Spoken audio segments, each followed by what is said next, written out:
Alright, successfully got the whole bike stripped down to just the bare frame, so we've got a blank canvas to work with. I got the motor over here, and you can see I 3D printed these little carb caps, so these just sit over top of the carb, keep any dust or anything like that from getting in there while the motor sits for a little bit. My next thing to do is I'm going to be working on basically getting this Ducati single-sided swing arm to mount onto the bike. So I've got it on the table here, and I want to make sure that everything's fixed to the table, everything's level, and I can use this table essentially as my jig for the swing arm. So what I did was I leveled the whole table, made sure like I shimmed the wheels and made sure the whole thing's level. I got this digital angle finder here, and I just make everything to 0. So the whole table is level, and then I put the bike on the table level as well. So if I go to spots like this motor mount here, for example, That should be pretty close to level. We're close. Anyways, close enough for now. I'm going to get this whole thing basically just sitting totally flat, because I think the main parts that I want motor mounts to be flat, swing arm mount to be flat, and then this here where the triple tree mounts or the forks mount, that to be perpendicular, so 90 degrees to everything. And then I can take this, put something through the back of this swing arm here, mount it to the table back here, and make sure that that's also totally level and flat, and then the whole thing should be flat this way, and then I just have to center it this way. So I got some metal here. I'm pretty much just gonna build this so that I can mount the frame and everything like that to the table. So put the angle iron across it, we'll mount it up. I'm gonna make it somewhat adjustable for now, and then we'll see. I might weld it all together later. But yeah, that's my next step.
So I realized I probably did the worst job of introducing this build to everybody, but we're doing this whole crazy cafe racer build on this GS750 here. So yeah, the Ducati single-sided swing arm, like you can see. We're doing the GSXR front end, doing some, yeah, a bunch of pretty cool stuff to this bike. So I've never done a swing arm conversion like this, or the monoshock conversion, so we're figuring it all out.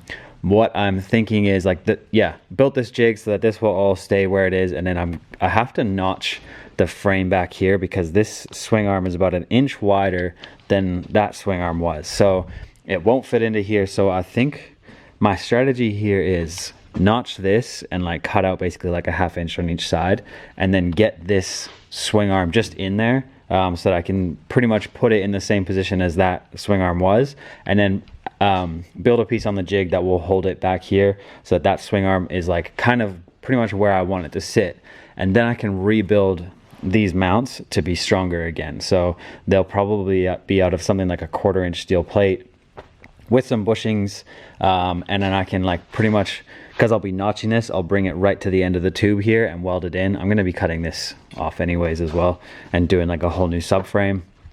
But yeah, that's my strategy, is pretty much just get this swing arm in there where the original one was, build the jig around it so that it can't move anymore, and it's like level in accordance with the rest of the bike how the original swing arm was, and then look at rebuilding all these mounts. And then I got to worry about the shock. So it's a monoshock, obviously going from 2, so I'm going to do some sort of shock mount off here afterwards. I've got to figure out how I want that all to sit, best suspension geometry, all that kind of stuff. So yeah, this is obviously like new for me. I haven't done anything quite this extensive on a bike before, so I'm learning it all. So if you have any tips or anything that if you've done something like this before, please let me know like what's worked really well for you. Obviously, like top priority is making sure that the bike drives well and is safe. I want it all to be level, in line, good alignment, good suspension geometry, all that kind of stuff. And yeah, should be a really fun project to build. So I'm gonna get started on this notching. I'll get the thing sitting there on the jig, and then probably in the next video I'll work on redoing all those mounts. So any thoughts or ideas or anything on like this whole conversion and how to do it best, please let me know. I'm just figuring this all out. So I think I've got a pretty good idea, but want to do it really, really well. So yeah, let's get to notching it.